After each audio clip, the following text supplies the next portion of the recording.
Assalamualaikum warahmatullahi wabarakatuh. Bagaimana kabarnya kakak-kakak kelas 4? Hari ini kita belajar IPA mengenai daur hidup makhluk hidup. Hari ini kita membahas tentang daur hidup hewan dengan metamorfosis. Apa itu daur hidup? Daur hidup adalah siklus yang dialami makhluk hidup termasuk hewan dari kecil sampai dewasa. Nah, hari ini kita akan membahas tentang daur hidup hewan dengan metamorfosis.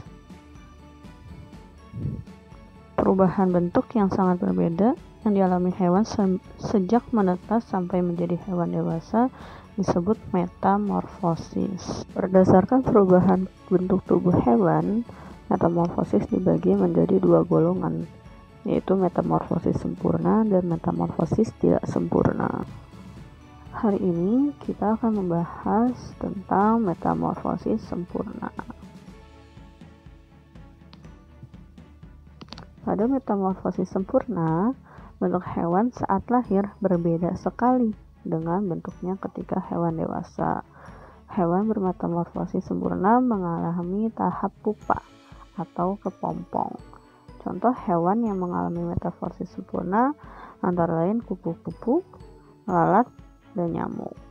Kita bahas satu-satu ya. Yang pertama, daur hidup kupu-kupu. Daur hidup kupu-kupu dimulai dari telur. Telur kupu-kupu biasanya berada di permukaan daun. Telur menetas menjadi ulat. Ulat memakan dedaunan hingga tubuhnya membesar. Ulat berganti kulit berkali-kali. Ulat mengeluarkan semacam benang sutra untuk melekat pada daun atau batang. Lalu ulat melepas kulitnya untuk yang terakhir kali dan menjadi kepompong atau pupa. Kepompong memiliki kulit yang keras. Selama masa kepompong, ulat berubah menjadi kupu-kupu. Setelah kira-kira 14 hari, kupu-kupu keluar dari kepompong, menjadilah kupu-kupu dewasa. Kupu-kupu hidup dengan memakan nektar yang ada di dasar bunga.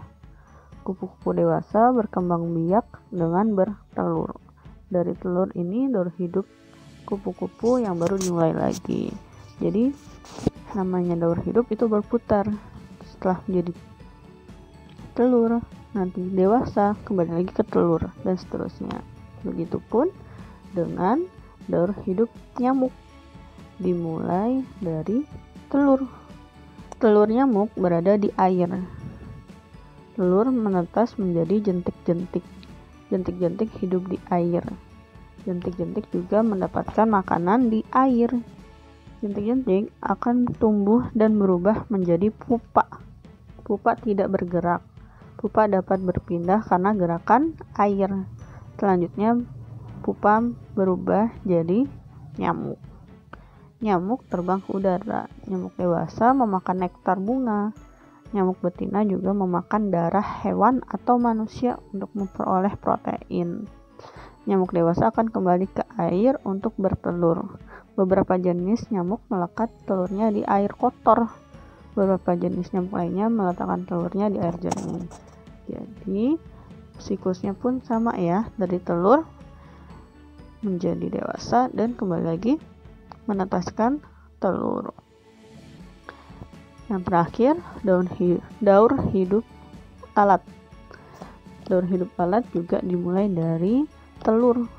Telur lalat biasanya diletakkan di tempat-tempat yang kotor, biasanya di atas timbunan sampah dan kotoran. Selain itu, lalat juga meletakkan telur-telurnya di atas makanan yang terbuka. Telur yang baru menetas memerlukan bahan makanan untuk pertumbuhannya. Telur menetas menjadi belatung. Bentuk belatung seperti ulat kecil. Belatung bergerak dan merayap mencari makanannya. Belatung paling banyak berada di tempat yang kotor dan bau. Lalu belatung tumbuh dan berubah menjadi pupa. Pupa tidak bergerak. Pupa menempel di tempat yang kotor. Setelah beberapa hari, pupa berubah menjadi lalat. lalat terbang dan mencari makanan di tempat kotor. Lalat dewasa bertelur di tempat itu juga. Nah, itu siklusnya, kembali lagi ke telur dan sampai lalat. Jadi lalat ini tumbuhnya di tempat-tempat kotor dan makanan terbuka. Jadi jangan sampai rumah kita kotor atau lingkungan kita kotor, dan jangan ada makanan yang terbuka yang menjadi tempat tumbuh kembangnya lalat. Baik, sekian materi hari ini, semoga kalian memahami. Terima kasih sudah menyimak sampai selesai. Assalamualaikum warahmatullahi wabarakatuh.